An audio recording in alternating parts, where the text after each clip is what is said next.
rock's greatest mystery, the truth behind Chickenfoot II. Actually, there was a Chickenfoot II, and I don't know if anybody told you the real story, but what really happened actually was... He was supposed to tell you, don't ask Joe about Chickenfoot II, but you're gonna ask me about it now. Yeah. You want to know what happened with Chickenfoot II? Do you want to go there? You want to know? Okay. No one else is going to tell you this because they're all afraid. Oh. Oh.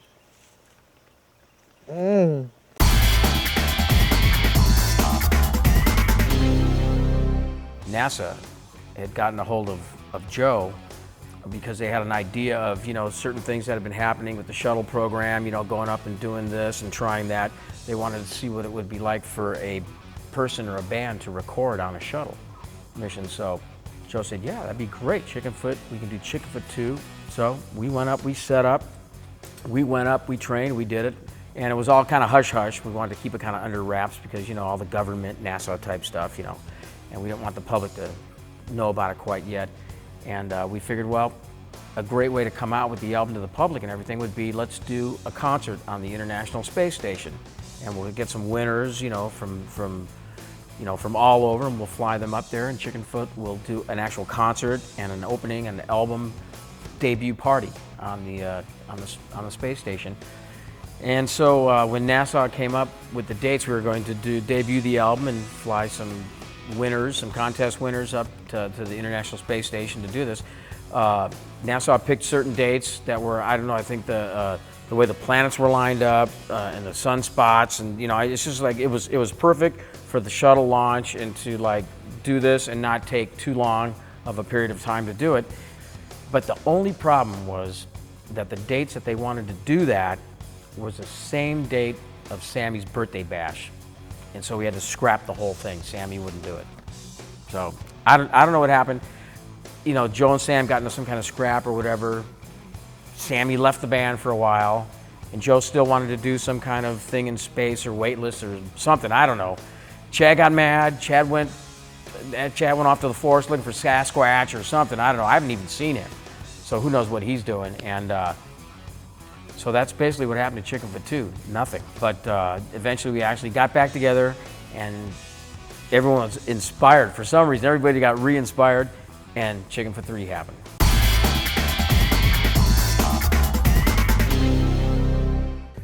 It was my fault, okay, I'll admit it, finally, right? You're probably not gonna use this in the documentary or whatever, maybe years from now to embarrass me or something like that. But I did have a specific idea about Chickenfoot II, and I still think it's a great idea. It just went horribly wrong this time. But it took a lot of convincing. I had this crazy idea that in order to get our true selves to really come out on the record, we had to get out of the studio environment. Like some people like to get out of New York or LA and go to a country studio or something like that, or rent a chateau in France or something like that. I went one better. I said, let's go weightless. You can imagine me trying to explain this to everybody, but I thought, if we can attain weightlessness and record and play while we're, basically weightless, we'd be free of everything, free of all of the concerns that everyone was bringing with them down here on Earth. Now, of course, it's very complicated. You got to get a big 747, you got to empty it out, get some recording gear up there, goes up really high, nosedives. While it's nosediving, everybody becomes weightless for a brief moment in time. You got to hurry up and play. It's a great idea, and some of the music we got is very unique. It's very special.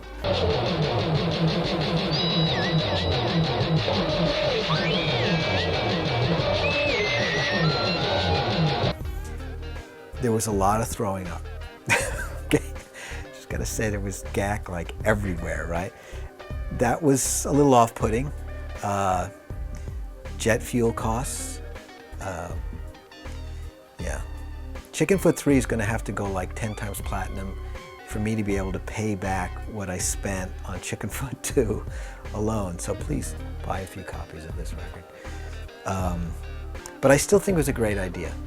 And someday the weightless tapes will be released, and Chickenfoot II and myself, I will be vindicated for coming up with a really great idea.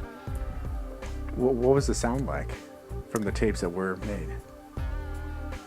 Well, had a certain je ne sais quoi about it. I don't know. It was. It seemed like everyone was, without no pun intended, was trying to get their footing. There was a certain pneumatic quality about everything. It didn't seem very solid. Let's put it that way. It seemed like everyone was scrambling to take care of their own little world, and I think that's because it's really weird. You're ready to play, and then the weightless thing happens. Suddenly you're bouncing off this way, and the strings don't react the same way. The drums, nothing reacts the same way, Then of course Sammy's got to, breathe in to sing, and there's lots of stuff floating in the air because people are getting sick. It was disgusting. I got to say that, but it's rock and roll, right? You do these things for rock and roll. I've heard of people choking on their own vomit, but it was that one little detail, and I know they're always rubbing it in, but I thought it was a good idea. First record ever made in a weightless environment. We landed, everybody got off the plane, and no one returned to the airport. That was it. So for the next set of sessions, I was the only one there, and I thought, oh, okay. I did some overdubs, but it was, it was just me bouncing around inside the plane. It wasn't as much fun as when everyone was there. So I started to get the hint, like, okay, this is going to turn into a very expensive solo record. I got to nip it in the bud.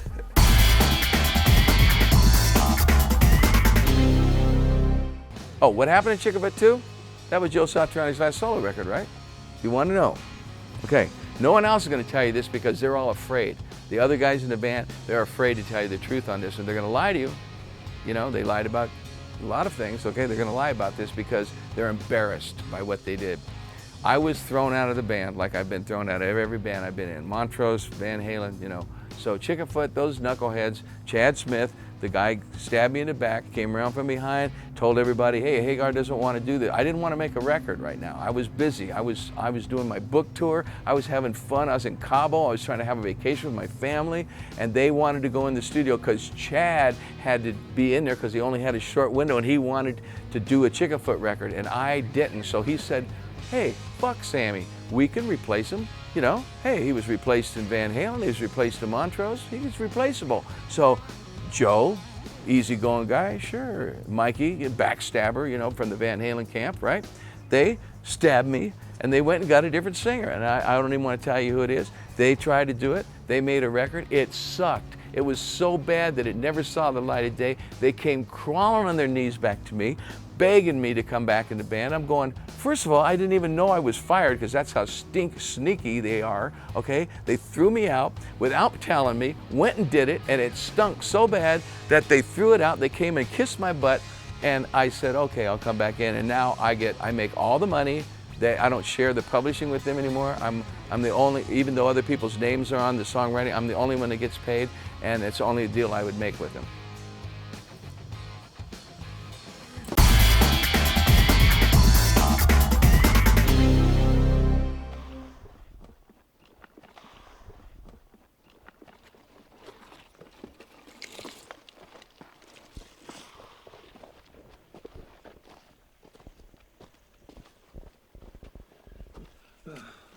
Oh, shit. Oh, you guys, you made it. Oh, shit. Oh, oh, oh. Yeah, yeah. Oh, fuck, I'm so hungry. Like a year and a half. And I had a dream about Bigfoot. I'm telling you, he's right here. I saw him. It was so great. And I was working. And then I saw him. He took off. It scared the shit out of me, man. It was but you hear that? You hear that? You hear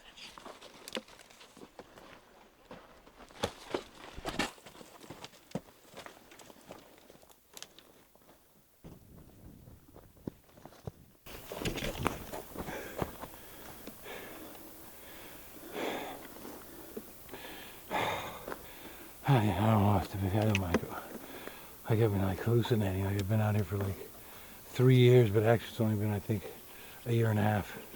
So, what is that? Oh yeah, twice as long.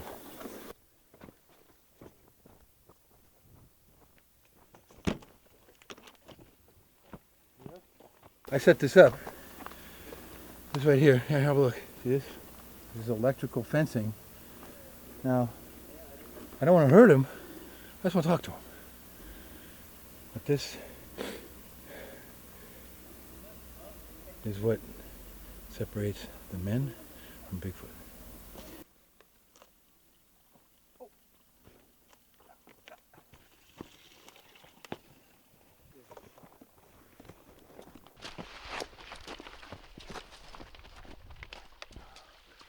Holy shit. He's right here. He's right here. He was right here. It's Bigfoot. It's Bigfoot. It's Bigfoot. It's Bigfoot. I'm trying to get you, Bigfoot. I know you want to. It's going on. I'm telling you. I know I can fight. You're over good. It's got 29 hours. And then we promised just never to talk about it. So I'm surprised we're talking about it now. I mean, obviously you didn't get the memo. What do you think happened to Chickenfoot II?